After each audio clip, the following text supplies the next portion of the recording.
El niño sin rostro. Trabajo como mesera en un restaurante familiar cerca de la colonia San Miguel Chapultepec, en la Ciudad de México. Mi jornada suele terminar de madrugada, a veces después de las 11 de la noche, cuando las calles se vacían y el frío viento de la noche parece colarse por cada rincón. Mi rutina nocturna casi siempre es la misma. Camino un par de cuadras hasta la estación Tacubaya del metro, bajo las escaleras con prisa y me dirijo al andén para esperar el tren que me llevará a casa. Desde hace años, viajar en el metro de noche se ha vuelto parte de mi vida, y aunque a veces siento cierta inquietud por la desolación, nunca había experimentado un miedo auténtico hasta hace unos meses. A finales de 2023, mi compañera de trabajo, Raquel, empezó a cubrir el turno nocturno conmigo. Ella también vive cerca de mi casa, pero se baja una estación antes que yo. Esa noche en particular, no sé por qué, todo se sentía distinto desde que salimos del restaurante. Habíamos tenido una jornada pesada, con clientes irritables y órdenes complicadas, pero lo que más nos agotó fue el ambiente tenso que se generó casi al cierre, cuando un sujeto extraño se quedó merodeando fuera del local. Al final, Raquel y yo salimos juntas y fuimos en busca del metro con la esperanza de relajarnos un poco. Recuerdo que nos sorprendimos al ver el andén casi vacío, apenas un par de personas a lo lejos y un silencio extraño que me puso la piel de gallina. Eran las 11:15 de la noche, una hora habitual para nosotras, pero esa vez me pareció más tarde, como si la penumbra se hubiera hecho más densa. No se escuchaba más que el leve zumbido de las luces fluorescentes y el goteo de alguna tubería lejana. Raquel me hacía comentarios sarcásticos sobre nuestras propinas del día para romper el silencio, pero noté que sus ojos se desviaban constantemente como si estuviera atenta a cualquier movimiento. Esperamos unos minutos en el mismo andén de siempre, platicando con voz baja sobre lo cansadas que estábamos. Fue entonces cuando, de reojo, vi algo en la parte más oscura del andén contrario. Una pequeña silueta inmóvil, con el cabello alborotado, se notaba apenas a contraluz. Al principio pensé que era un niño perdido, quizá de unos 5 o 6 años, parado cerca de la pared con la cabeza ligeramente agachada. Sentí un escalofrío porque era muy tarde para ver a un niño solo a esa hora. Raquel también lo notó y soltó un suave «Oye, ¿ves eso?». Su mirada estaba fija en la figura. Caminé un poco para acercarme al borde del andén y tratar de distinguir mejor su rostro. Sin embargo, el niño no se movía y la tenue iluminación no ayudaba. Raquel me dijo que quizá debíamos avisar a algún guardia de seguridad. Pero esa noche, al igual que muchas otras veces, no había nadie vigilando. El silencio continuaba envolviéndonos, incluso el bullicio habitual de los trenes al entrar y salir parecía haberse desvanecido. Raquel alzó un poco la voz para preguntarle al niño si estaba bien, si se había perdido. Él no volteó ni reaccionó de ninguna forma. Seguía quieto, de espaldas a nosotras, como si ni siquiera pudiera oírnos. A mí me empezó a latir el corazón con fuerza. No era normal que un niño se quedara ahí tan inmóvil, sin voltear, sin asustarse, sin pedir ayuda. Raquel repitió su pregunta, pero el resultado fue el mismo. Me sentí incómoda, como si algo muy malo estuviera a punto de ocurrir. De pronto, se oyó el sonido del tren acercándose en la vía de nuestro lado. Raquel y yo dudamos, subirnos y dejar al niño atrás o quedarnos para ver si necesitaba ayuda. Decidimos quedarnos un momento más, pues la idea de abandonarlo nos causaba remordimiento. Fue una decisión extraña, casi impulsiva. El tren se detuvo ante nosotras, las puertas se abrieron con su aire comprimido y, tras unos segundos, se marchó con apenas 1 o 2 pasajeros que bajaron y se marcharon presurosos. Nosotras seguimos ahí, mirando fijamente hacia el otro andén, esperando algún cambio en la postura del niño. Una vez que el tren se fue, la vista quedó libre y, sin embargo, el niño ya no estaba. Ni un solo segundo había pasado desde que el convoy atravesó la línea de visión hasta que partió, pero la silueta se había desvanecido. Comencé a sentirme mareada por la adrenalina y la confusión. Le pregunté a Raquel si estaba segura de lo que habíamos visto. Ella sintió con el rostro desencajado, intentando mantener la calma. Inmediatamente pensamos que tal vez el niño había corrido hacia las escaleras o que alguien se lo había llevado. Crucé la mirada con Raquel y las dos nos movimos para salir de la estación y avisar a algún empleado. Sin embargo, al dar media vuelta, lo vimos de nuevo, la misma pequeña figura estaba ahora inmóvil en las escaleras de nuestro propio andén, a unos metros de distancia, de espaldas a nosotras. Era imposible que hubiera dado la vuelta tan rápido, y mucho menos sin que lo notáramos. Sentí un escalofrío intenso que me recorrió de la nuca a la columna, como si mis piernas dejaran de responder. La piel del niño, iluminada por las luces amarillentas del pasillo, se veía de un tono pálido enfermizo.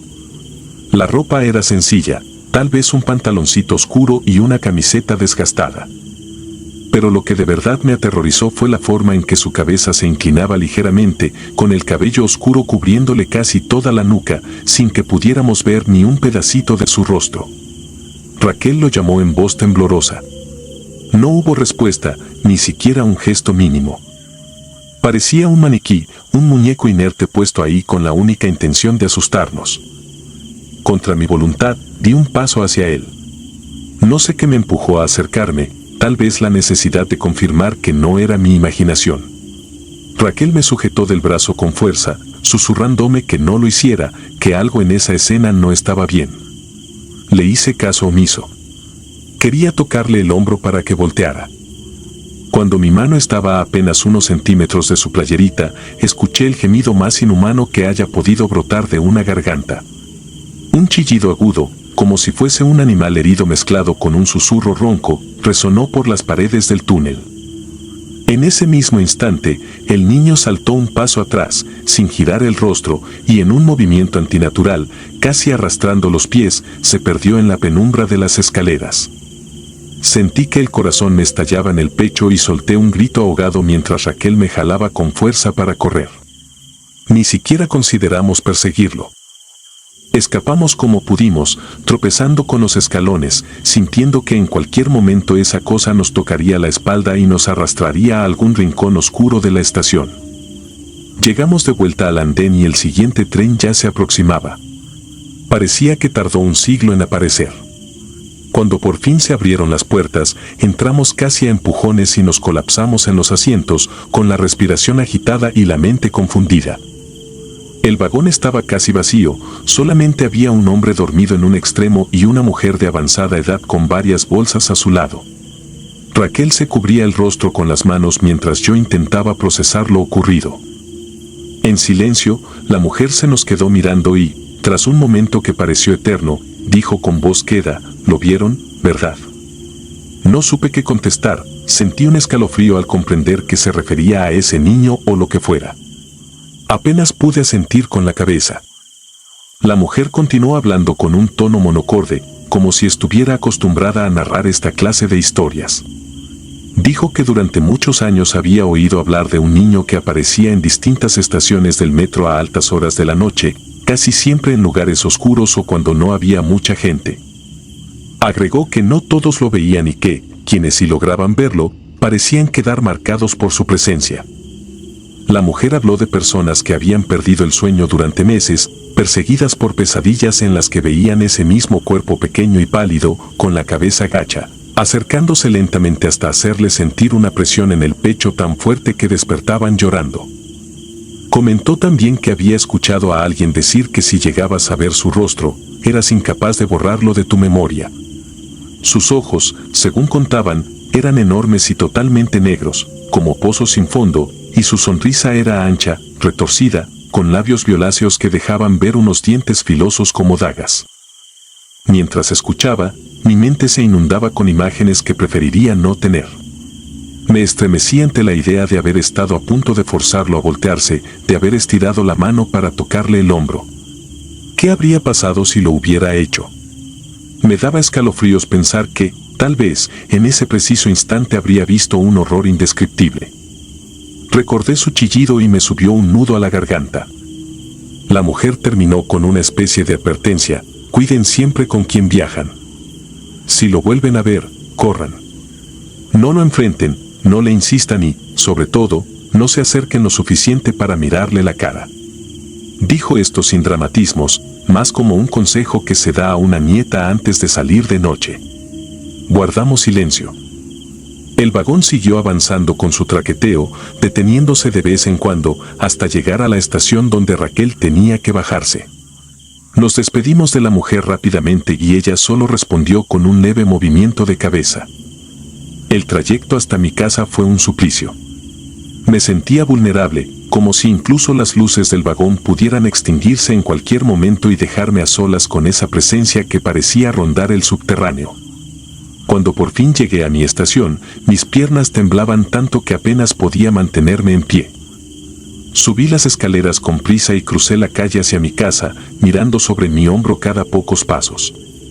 Esa noche, al cerrar la puerta, sentí un alivio parcial, pero bastó con que me metiera a mi habitación y apagara la luz para que mi mente evocara la imagen del niño junto a las escaleras, inmóvil, con la cabeza ladeada en una postura casi antinatural. Esa fue la primera vez que lo vimos, pero no la última. Aunque Raquel y yo cambiamos de ruta durante un tiempo, evitando pasar por Tacubaya a altas horas de la noche, llegó un día en que no tuvimos más remedio que retomar esa estación. Una avería en otra línea nos obligó a volver al mismo lugar en el que experimentamos el peor susto de nuestra vida. Esta vez, íbamos más alerta, con el corazón desbocado desde el momento en que bajamos las escaleras. Sin embargo, el andén estaba repleto de gente. Eso nos dio una falsa sensación de seguridad. Con el paso de los días, nos fuimos convenciendo de que quizá todo había sido producto del cansancio o del estrés. Tal vez habíamos exagerado. No obstante, por las noches, antes de dormir, tenía la sensación de que en cualquier momento podría ver un par de ojos negros en la ventana de mi recámara, acechándome con esa maldad que vibraba en aquel chillido. Sentía que la presencia del niño se había quedado impregnada en mi memoria, dispuesta a hacerme dudar de mi cordura. Una madrugada en la que Raquel no pudo acompañarme, tuve que hacer el trayecto sola. Se respiraba un ambiente tan gélido que hasta mis huesos parecían congelarse. Cuando el tren se detuvo en Tacubaya, las luces parpadearon por un breve instante. Entonces, lo sentí. No lo veía directamente, pero supe que estaba allí, en el vagón contiguo o en algún rincón del andén, esperando para hacerse notar. Me quedé petrificada unos segundos, incapaz de bajar. Finalmente, reuní el coraje para poner un pie en el andén, pero no me atreví a mirar mucho alrededor. Simplemente corrí hacia las escaleras que me llevarían a la salida. En esa huida desesperada pude ver, de reojo, una menuda silueta junto a uno de los pilares, inmóvil, con la cabeza agachada. Sentí que me faltaba el aire. No grité. Seguí corriendo hasta que estuve fuera, donde el ruido de la ciudad y el aire fresco me devolvieron un poco a la realidad. Sentí tal alivio que rompí en llanto, abrazándome a mí misma para contener el temblor en mis manos. Desde entonces, cada vez que me toca salir tarde del restaurante, rezo porque mi ruta me permita evitar Tacubaya o cualquier estación desolada. Aún así, sé que no importa la estación en la que me baje, su figura podría aparecer en cualquier lugar. Muchos me han dicho que quizá es un fantasma, otros aseguran que es un espíritu maligno que adoptó la forma de un niño para engañar a quien lo vea. No sé cuál sea la verdad, solo estoy segura de que no se trata de un simple niño extraviado.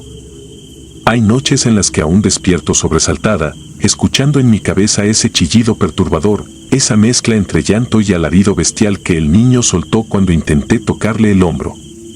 Me despierto con el corazón a mil, con el recuerdo de su cuerpo delgado, de su palidez extrema y de los rumores que mencionan sus rasgos deformados. Esas noches, reviso mi teléfono con manos temblorosas, esperando un mensaje de Raquel que me diga que está bien, que no lo ha visto de nuevo, que no somos víctimas de una pesadilla compartida. Pero en el fondo de mi mente, algo me dice que esa presencia me observó tanto como yo la observé a ella. Que, de algún modo, nos escogió aquella noche en que decidió aparecer en un andén vacío para sembrar el terror en nuestros corazones. No puedo borrar el pensamiento de que, tal vez, en cualquier instante, cuando menos me lo espere, esa menuda figura volverá a hacer acto de presencia, tal vez al final de un pasillo oscuro, tal vez en el reflejo de la ventana de un vagón. Y sé que, si eso pasa, no podré evitar paralizarme, sintiendo la certeza de que alguna fuerza maligna se alimenta de mi miedo. Así vivo ahora, con el pánico latente de encontrarme de nuevo con ese niño sin rostro, con esa oscuridad encarnada que merodea el subterráneo de la ciudad. Algunas noches, cuando me toca volver a casa sola, el sonido metálico del tren se convierte en un presagio de pesadillas y cada giro en los túneles me hace contener la respiración. No sé si algún día dejaré de pensar en él, pero supongo que, mientras siga viajando en el metro a altas horas de la noche, estaré tentada a asomarme al andén contrario, con la esperanza o el temor de volver a verlo. Confirmando que este terror es tan real como el frío y la soledad que me rodean cuando las luces del vagón se apagan por un instante y el mundo entero se sumerge en tinieblas. La monja del andén. Me llamo Ricardo y crecí en la Ciudad de México. Siempre he sido de los que se mueven en transporte público para ahorrar dinero y evitar el tráfico, sobre todo cuando salgo tarde del trabajo. Corría el año 2015 cuando sucedió algo que marcó mi vida para siempre. Hasta ese momento yo creía que las historias de apariciones y espíritus solo pertenecían a leyendas urbanas o a los rumores de gente demasiado supersticiosa. Hoy ya no puedo dormir igual que antes y, cada vez que escucho el ruido metálico de un vagón llegando a la estación, siento que mis piernas flaquean y mi corazón late con un ritmo imposible. Aquella noche, como de costumbre, salí de la oficina alrededor de las 11. Era un empleo temporal, muy absorbente, y me habían pedido quedarme hasta tarde para cerrar unos reportes. El reloj marcaba las 11:15 cuando bajé por las escaleras de la estación Guerrero, en la línea B del metro. Estaba exhausto y con hambre, pero lo que más deseaba era llegar a casa y descansar. El ambiente subterráneo me recibió con una mezcla de aire viciado y un silencio extraño. Normalmente a esa hora todavía hay gente apresurada por tomar el último tren, pero ese día parecía haberse desierto el lugar. Caminé por un pasillo largo que conectaba con los andenes. El eco de mis pasos resonaba con claridad y yo no podía evitar sentirme un poco intranquilo. Me convencí de que el cansancio me estaba volviendo paranoico. Sin embargo, al girar en un recodo para bajar hacia el andén, creí ver de reojo a una mujer con un atuendo oscuro, casi parecido a un hábito de monja, quien se detuvo en la esquina y me observó. Le busqué el rostro con la mirada, pero apenas me percaté de una silueta antes de que desapareciera entre la penumbra. Me quedé quieto unos segundos, con la respiración entrecortada. Pensé que mi mente me estaba jugando una mala pasada. Apreté el paso. Al fondo, un anuncio parpadeaba sin cesar, alumbrando apenas el camino. Cada tanto volteaba la cabeza porque sentía que alguien venía pisándome los talones. Pero cuando miraba con detenimiento, no había nadie. Empecé a pensar que, si de verdad había una mujer rondando, quizá había tomado otro pasillo y por eso no la veía. Me decía a mí mismo que era absurdo sentir miedo. Era la Ciudad de México, la hora era tardía, y cualquiera podía llevar un ropaje oscuro. Pero esa angustia silenciosa no me abandonaba. Llegué a la zona de espera. El andén estaba prácticamente vacío, solo un par de personas dispersas en las bancas y un joven apoyado en la pared, quien se me quedó mirando con curiosidad. Me senté en un extremo, cerca de la salida, y un señor con un portafolio se acercó para preguntarme si sabía a qué hora pasaba el último tren. Le contesté con un "ya debe estar por llegar", sin darle demasiada importancia, porque mi atención estaba puesta en otro punto. Una mujer de apariencia mayor, con el rostro marcado por arrugas profundas, me hacía señas desde el otro extremo. Llevaba una escoba y parecía encargada de la limpieza.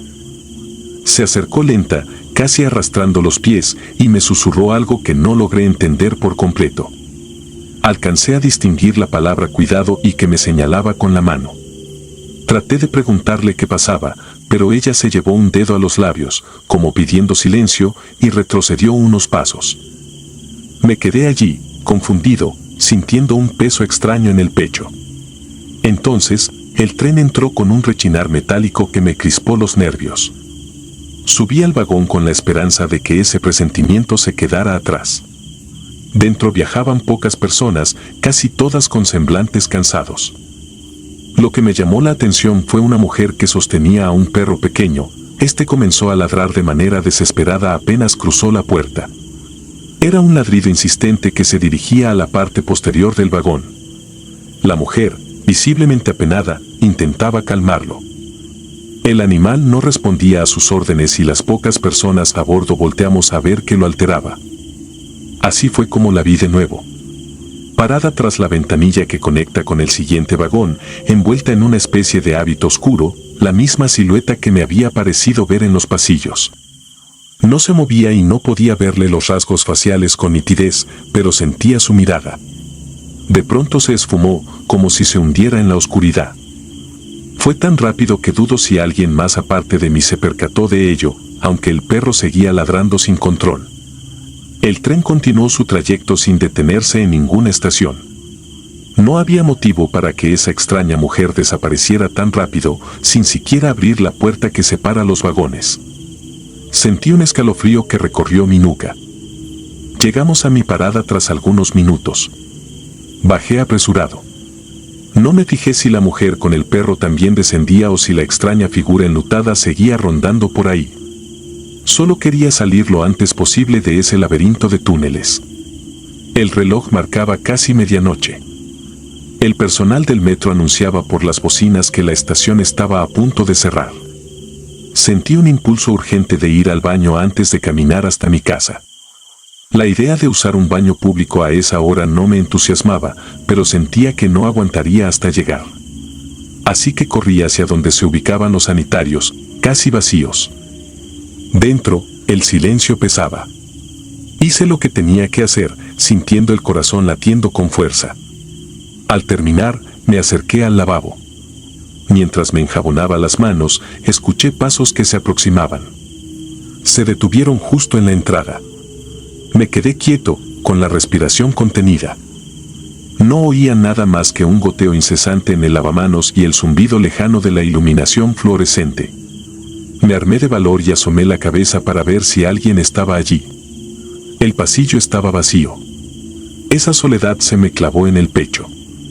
Salí del baño y noté la estación desierta. Sin embargo, un par de luces titilaban en la dirección contraria a la salida y me pareció ver, a contraluz, la figura de la mujer vestida de monja. Tenía la cabeza inclinada hacia un lado, como observándome con curiosidad macabra. No lograba distinguir sus facciones, solo la forma de su atuendo y una suerte de velo que le cubría el rostro. Sentí que mis piernas ya no me respondían, pero el instinto de supervivencia ganó. Retrocedí despacio, mirando sus pies que parecían no tocar el suelo. Cuando levanté la vista, ya no estaba. No podía entender cómo se esfumaba sin que yo notara el más mínimo movimiento. Era como si jugara conmigo, acercándose y alejándose para hacerme perder la razón. Decidí correr. Avancé lo más rápido que pude hacia la salida, esperando toparme con algún guardia. Mis pasos resonaban con fuerza y mi respiración se volvía cada vez más agitada. Cuando creí que estaba perdido en esa sucesión de pasillos, encontré a un vigilante que hacía su ronda final. Le pedí, con la voz temblorosa, que me acompañara hasta la puerta principal porque me sentía inseguro. Pensé que iba a negarse, pero tal vez mi cara de pánico lo convenció. Me dijo que ya el servicio estaba por terminar y que debía salir sin demora. Fuimos juntos por un pasillo mal iluminado y, por momentos, me parecía ver sombras moviéndose en los rincones. Llegamos a la puerta metálica y antes de cruzarla me volteé un instante para mirar atrás. Nada. Solo el eco fantasmal de un lugar a punto de apagarse por completo. Agradecí al guardia y eché a andar por la calle, ya desierta a esa hora. El alumbrado público era deficiente y cada poste generaba un halo de luz tenue que parecía insuficiente para disipar la oscuridad que me rodeaba. Caminé unos minutos, tratando de mantener la mente ocupada en cualquier cosa que no fuera lo que acababa de vivir.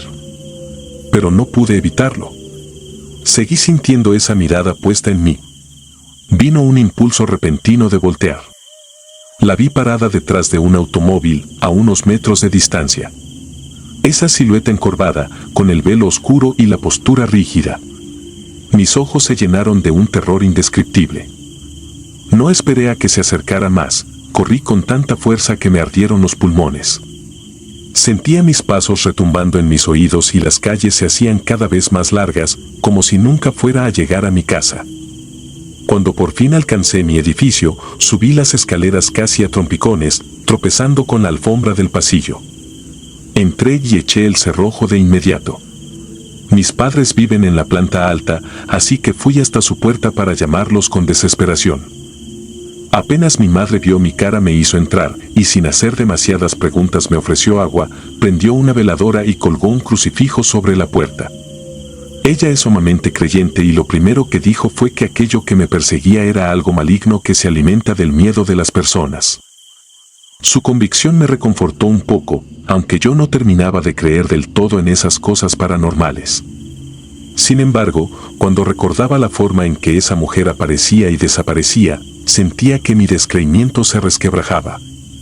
El temor estaba arraigado en mi interior, sin dejarme respirar con normalidad.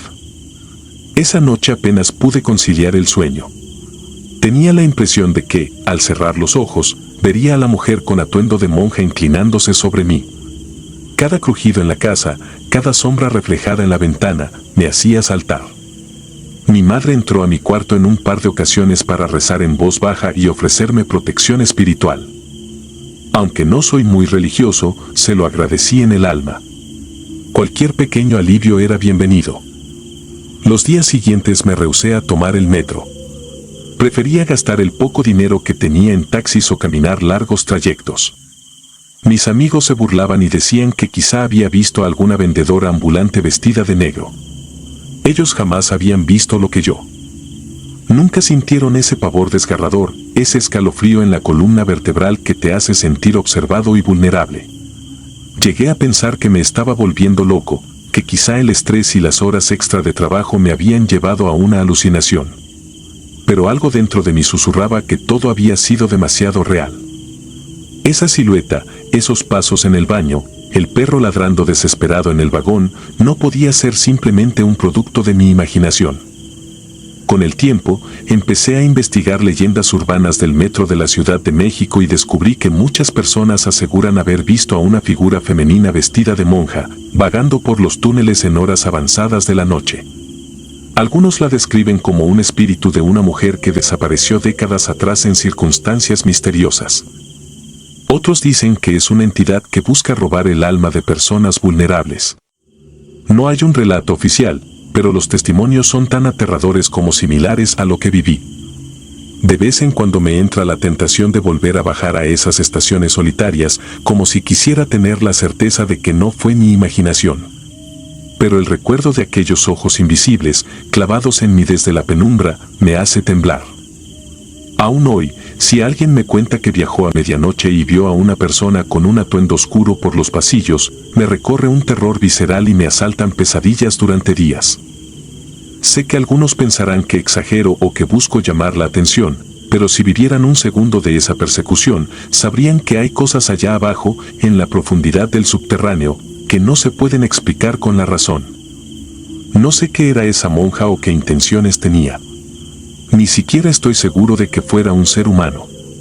Lo único que sé es que logró hacerme sentir la víctima de una mirada que traspasaba lo normal, algo que no pertenecía a este mundo. A veces creo que su presencia aún ronda mis pasos, esperando el momento oportuno para manifestarse de nuevo. Quizá un día, al volver por algún motivo al metro, me la encuentre al doblar un corredor, inmóvil, observándome con esa quietud inhumana, y tenga que enfrentar ese pavor indescriptible otra vez. Pero mientras tanto, he jurado que no cruzaré esas puertas metálicas que rechinan por la noche, y que no me adentraré en esos andenes que esconden sombras del pasado y del más allá. He aprendido, a fuerza de noches en vela, que la oscuridad de esos túneles no solo guarda el eco de los trenes, sino también los secretos y las almas que quedaron atrapadas en los recovecos de la urbe. Y aunque mi madre siga colocando veladoras y crucifijos, sé que uno nunca está del todo seguro. En cada rincón de la ciudad, algo puede estarnos mirando, algo que no pertenece a nuestra realidad, pero que se alimenta del terror que nos paraliza. Y yo, lamentablemente, soy un testigo viviente de aquella noche en que la monja del andén me persiguió sin dejar rastro, como si deseara robar mi cordura para siempre. Si te gustaron las historias de terror, regálanos tu like y coméntanos qué te gustaría escuchar en el próximo capítulo. Y si no estás suscrito o suscrita, te invito a que lo hagas para que no te pierdas lo mejor del archivo del terror. Sin más, gracias por escucharnos, hasta la próxima.